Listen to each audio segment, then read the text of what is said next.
Sreeji teacher മറ്റേ certificate തന്നപ്പോഴാണ് ഒരു കാര്യം പറഞ്ഞു.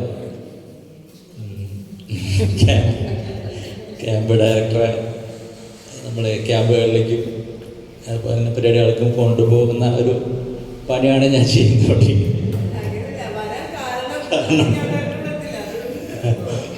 അപ്പോൾ ഇല്ല, പിന്നെ അവരെ പോലെ നമുക്ക് കവിത എഴുതാൻ എനിക്ക് പറ്റില്ല. ഒരു അലാസ്റ്റിക്കിൻ്റെ നീളുന്നതിനൊരു പരിധിയുണ്ട്. അത് കൃത്യമായിട്ടുള്ള ബോധ്യമിരിക്കുന്നു. എനിക്ക് ബോധ്യമുണ്ട് എൻ്റെ കവിതയെ കുറിച്ചിട്ട്. ഏതൊരു ഇപ്പം ഈ പറഞ്ഞതും കവിതയാണ് കേട്ടാ, ഈ ഒരു വരി കവിതയാണ്. ഒരു 87-ലൊക്കെയാണ് ഞാൻ ഒരു പൊതുരംഗത്തേക്ക് വരുന്നത്.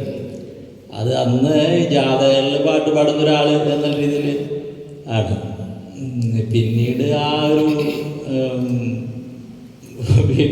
വീറും വാശിയൊക്കെ പോയി ഒരു ഇപ്പോഴും ഇത് ശബ്ദ താഴ്വരയിലെത്തി നിൽക്കുന്ന ഒരു പരിപാടി. എന്നാലും അന്നത്തെ ജാഥയിൽ പാടിയ 2 വരി പാടാം. തടവറ തട്ടി തകർത്തു വരൂ ശിലകൾ പിളർക്കുന്ന തീനാളമേ, ഇടിമുഴക്കങ്ങളിലൂടെ ഈ നാടിൻ്റെ കരളിലേക്കോടിയിറങ്ങിയ വെട്ടമേ, കണ്ണിലും ചങ്കിലും തീയാളുന്നവർ ഞങ്ങൾ 10,000.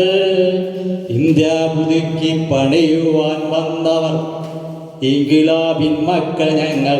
ഇങ്ങനെ അതിനുശേഷം പരിഷത്തും അങ്ങനെ ഒരുപാട് സാംസ്കാരിക പ്രവർത്തനങ്ങളായിട്ട് ആണ് നമ്മുടെ ഒരു ജീവിത സഞ്ചാരം. അതിനിടയിൽ കവിത ഒരു ഘട്ടത്തിൽ ഒരു 3-4 വരി എഴുതിയിട്ട് ദേശാഭിമാനി പത്രത്തിലേക്ക് കൊടുക്കണ്ടായി. അപ്പം അതിൽ രവി കുറ്റിക്കാട് എന്ന് പറഞ്ഞിട്ട് ആള് ഒരു 3-4 കവിതകൾ തിരിച്ച് എനിക്ക് അയക്കണ്ടായി. പിന്നീട് ഒന്നും ഞാൻ അങ്ങനെ ശ്രമം നടത്തിയിട്ടില്ല. ഇപ്പോൾ ദർശനയുടെ കൂടെ നടന്നിട്ടാണ് എന്തെങ്കിലുമൊക്കെ എഴുതി തുടങ്ങുന്നത്. എന്തായാലും ഒരു ഹൃദയങ്ങളുടെ ഒരു ഇഴയടക്കം ഉണ്ടാക്കി തന്ന ക്യാമ്പിന് എല്ലാവിധ നന്ദി.